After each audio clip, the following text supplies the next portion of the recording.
Get your reactions ready. The live portion of the show will begin in just a moment. Today is Saturday, May 27th, and the scuffling Yankees were trying to avoid 4 consecutive losses as they took on the San Diego Padres in a matinee. Luis Severino was making his Bronx debut for 2023. My recap and your reactions coming up next. This is NYY Recaps. Welcome to Yankee Stadium. Just when they thought I was out, they pull me back in.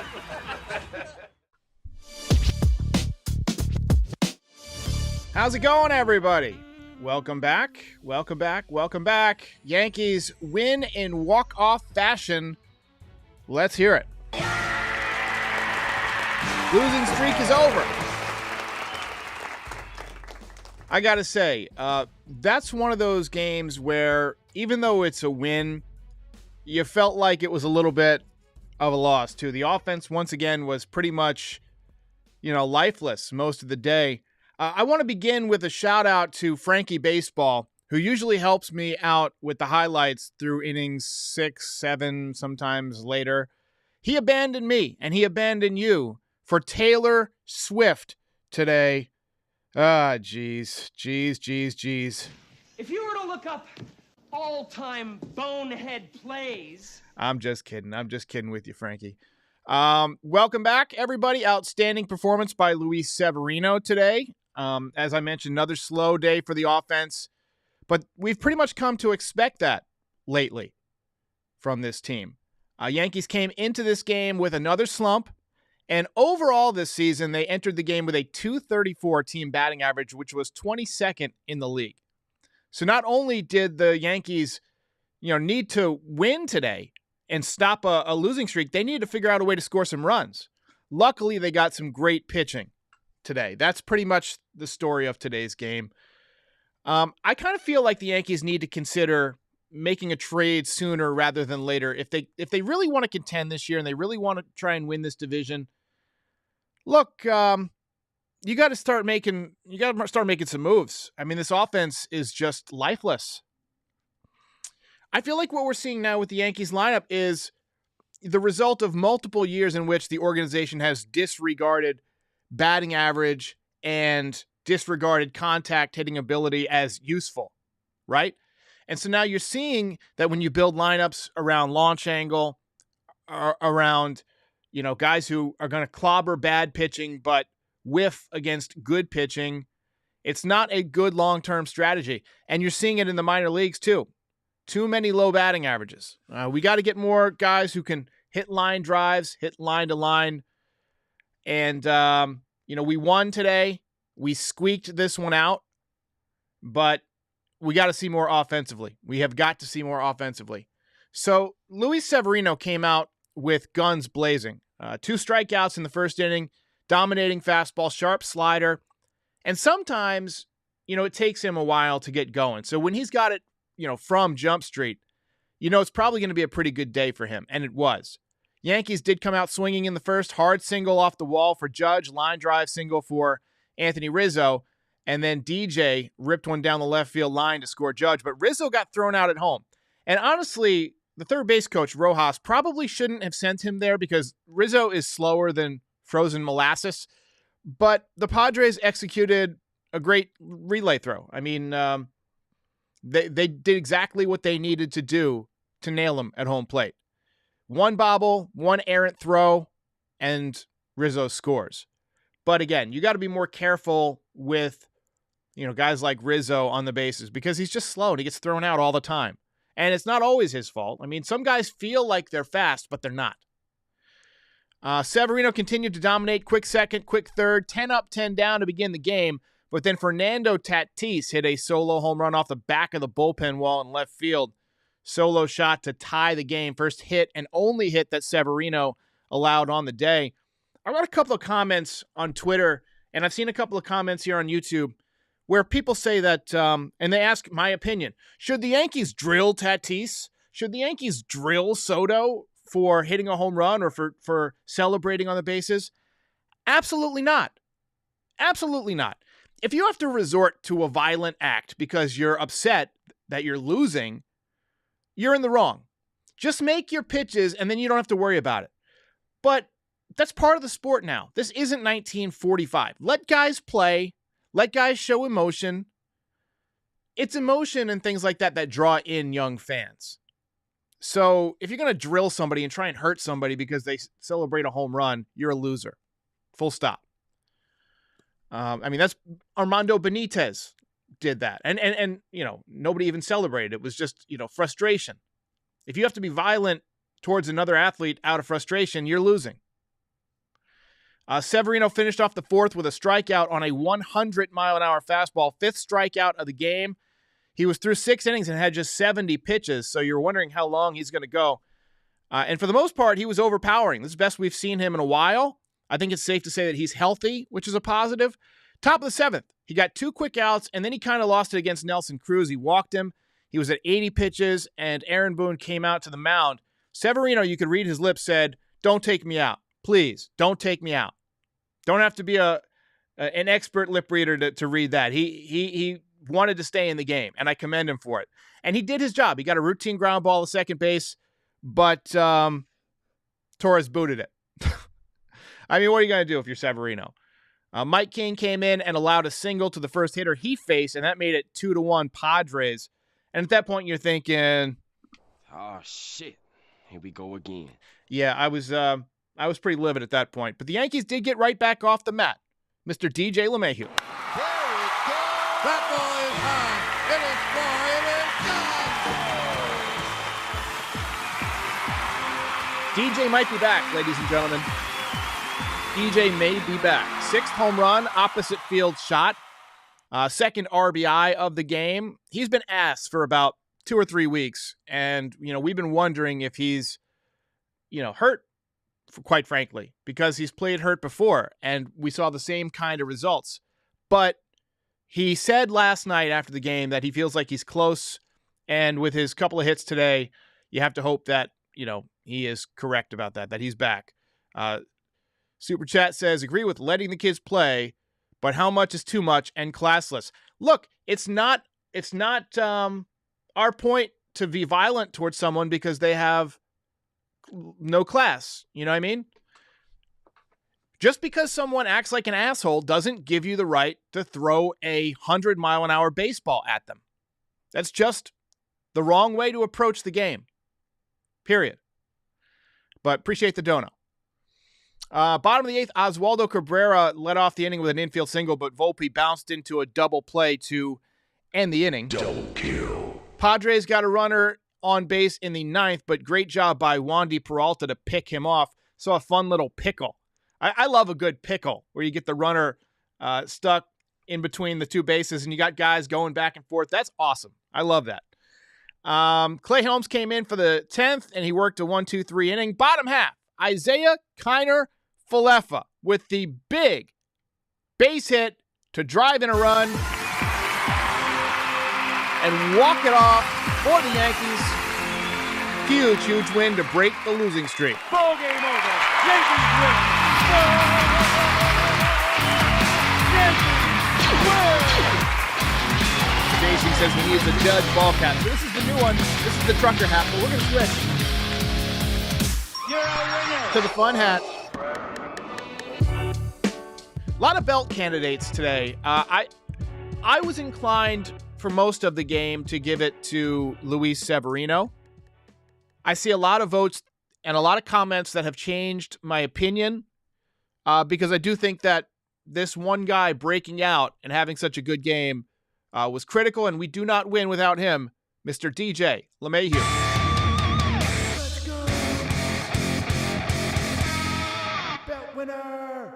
James Bryn says, Cole threw at Devers last year to make him uncomfortable. How is this any different? I never said that was right. And there's a difference between throwing in, pitching inside off the plate and drilling someone intentionally. All Cole was doing was trying to essentially make him move his feet, make him uncomfortable. If Cole wanted to hit somebody, Cole would hit somebody. Cole was pitching in, if I recall that play, he was pitching in at about the hip level, right? But not like trying to drill him just enough to get him to move his feet. And then he dominated the at-bat. That's baseball. That's within the rules. But what I'm saying is when people say we should intentionally drill somebody because they celebrated a home run, that's just an old school way of thinking. And quite frankly, we're better than that as a fan base. We shouldn't be playing that way. Anyway, Yankees take a very close game, and tomorrow is once again a rubber match. And I'm getting a little tired of the rubber match. I would love if the Yankees would come out one of these series and just win the first 2 games. Lorenzo says Sevy deserves the belt. I debated it. Severino, we can't say enough about how great a job he did today. What struck me was how efficient he was. He threw, I believe, 80 pitches or 82 pitches, something like that. Let's see. 82 pitches and 54 strikes. He was getting a lot of first pitch pop-ups and easy outs. The Padres were being very aggressive. He did have 5 strikeouts, so it wasn't a huge strikeout game. But so far through 2 starts, he's got a 1.59 ERA, and he's got a 0.79 whip. So, I mean, you're looking at how he's basically stepped in and replaced Johnny Brito. So our rotation's getting better. Now, when Rodon comes back and replaces Clark Schmidt, I think we're in good shape. And Herman will be no longer suspended here pretty soon. And I think he was pitching pretty well. Although, how much is that, due to the freaking, tar that he was putting on his hand? Epic Warrior says, Yankees need to make serious changes to the offense. It took a perfect play to nail Tatis. Hope this can be the start of a winning streak.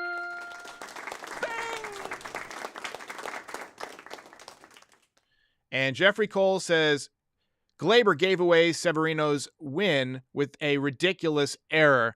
Yeah, that's a tough error. That's a play you got to make in that situation. And I feel like Severino, he got robbed by Boone of a win last week. He came out after 4 2/3 innings. And then this time he got robbed of a win by an error and by a offense that's essentially struggling. So, not what you want if you're Severino in a contract year. It's already May 27th, and he's got 0 in the win column. Let's go ahead and watch through the highlights. I'm going to go ahead and start them over. There's not a ton because, once again, Frankie Baseball off to see Taylor Swift. Oh, Taylor Swift.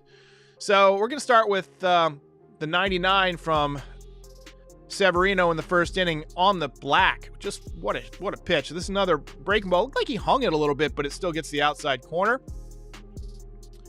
This is DJ ripping the hanging breaking ball down the line into the corner.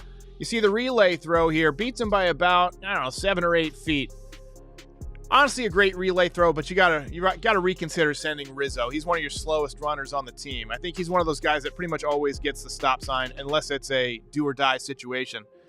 Another strikeout from Severino on the breaking ball, but this breaking ball was a hanger, and Tatis got every bit of it off the workman's circle sign. I believe that was number 8 on the year.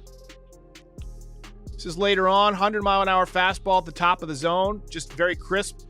Mike King came in with runners on and allowed an inherited run to score, but DJ going oppo boppo. Opposite field shot. Big clutch home run for DJ, who had a great day. This was a great play by Rougned Odor, diving to take a hit away from Judge, turned a double play. But then IKF saves the day. Let's hear it for the Hawaiian Hustle. All right, let's take a look at this box score here. So the Yankees did not get a ton of base hits. They got 8 hits today, but in 10 innings. I feel like, I'd rather they hit for more contact than more power, honestly. I know they win more when they hit more home runs, but it's just boring when you scatter 8 hits or you scatter 6 hits. Or, last night I think they got I don't remember how many hits they got last night, but not many. 2 hits for LeMahieu today. Again, not a lot of guys getting multi-hit games. Cabrera, 1 for 3, infield single. See a lot of guys in the 200s. A lot of guys in the bottom half of the lineup especially struggling. 206, 201, 173, and 197. Another tough day for Volpe. And I'm still sticking with Volpe. I'm still sticking with letting him learn on the job. If you get to July, you get to, a month and a half from now, and he's still hitting 200, then yeah, maybe you send him down for a couple of weeks to fix the swing path, to maybe not step in the bucket as much. I think Cabrera's a guy who's in danger of getting sent down. He really hasn't done much all season. He's hitting a lot of ground balls. Pitching was good today. Bullpen had 3 1/3 scoreless innings, 3 strikeouts, just 2 hits allowed. So not a great day of offense for the Padres or the Yankees. So let's get to your chats here. Andrew says Odor is kind of fun to watch, especially when he plays the Jays. So you're referring to the punch against the Jays, but we got to watch Odor for pretty much a whole season, and I got to say it was not fun. I didn't think it was very much fun personally. It's Go Yank says, already have too many guys from the minors batting 200. Let's bring up some more. Look, I think you might have to make a trade, right? I think you might have to go out and get an established player. Last year they went out and got Ellsbury. It didn't work out. I think they wanted to bring him back. They didn't want to give him too long, though. But it seems like that left-handed contact hitter has been on the Yankees shopping list every year for the past decade. And that's just something that the Yankees always had. They always had one of those guys, but not anymore.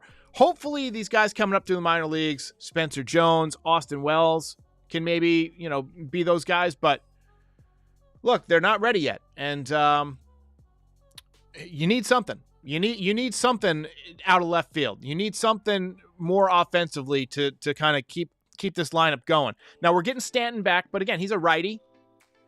And I still feel like this team is too right-handed. Epic Warrior says, Padres are struggling a lot with runners in scoring position. So are the Yanks, man.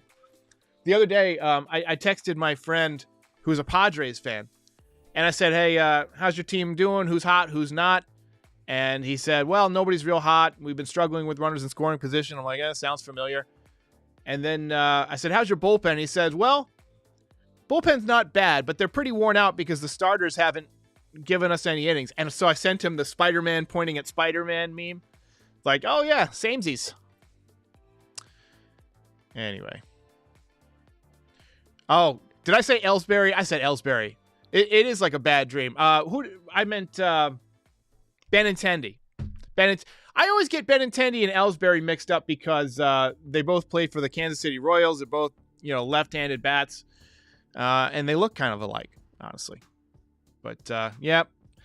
You'll learn as a podcaster and as somebody who watches this regularly that it's easy to say things wrong on a live show. It's pretty common, and just as a podcaster, you have to accept that sometimes you say things that are incredibly stupid. Game over, man. Game over. I gotta get out of here.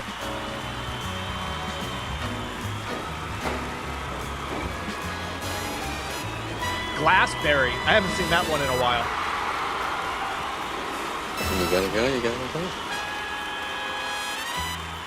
Lorenzo says Ramirez or Soto from the Padres after this season. I'm so tired of saying after this season. Let's go get this guy. Let's go get that guy. Yankees should have got Bryce Harper in 2019. That should have been what happened. They should have probably signed Manny Machado too. They could have had both of them. Look at both of those contracts and then look at the contracts they added afterwards. They could have afforded both of those guys, right? And had two guys that are in their late 20s into their mid 30s, where they're going to be excellent players. Two guys who want to be on the field, who are gamers. That's what I would have done. I mean, I would have opened up the checkbook back then.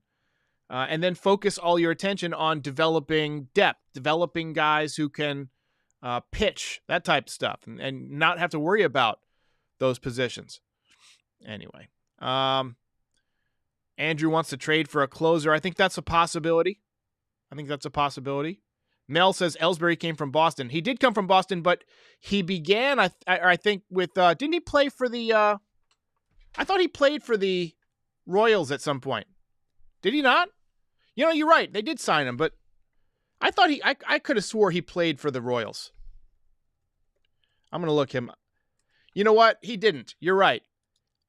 You are absolutely right. I was dead fucking wrong.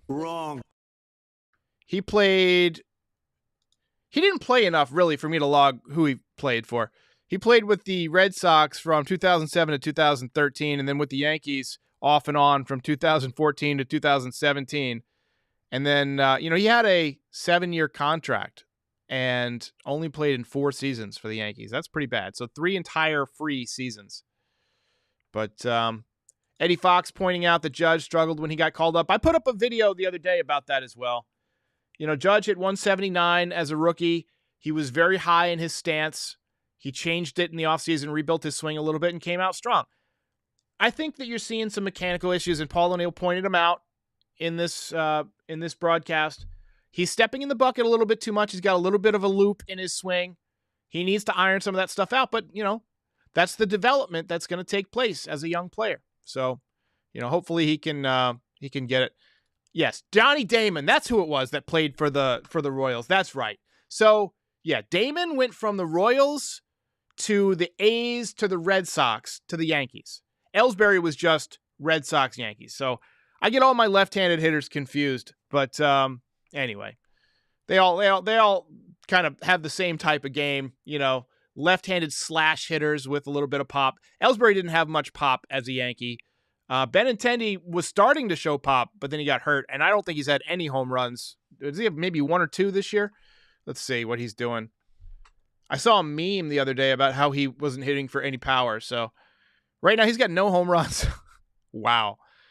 Benintendi so far this year, 207 at-bats, no home runs. Hitting 275, though, with a 333 on-base percentage, so anyway, guys, I am going to call it a day. I'm exhausted. It's been a long week. I've been doing a lot of stuff behind the scenes that's just kind of wearing me out, and I could use a nap.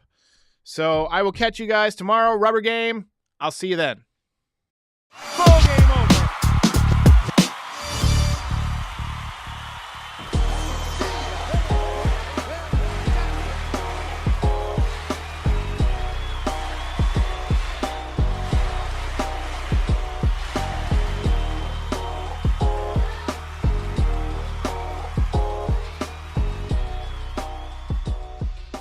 Most impressive.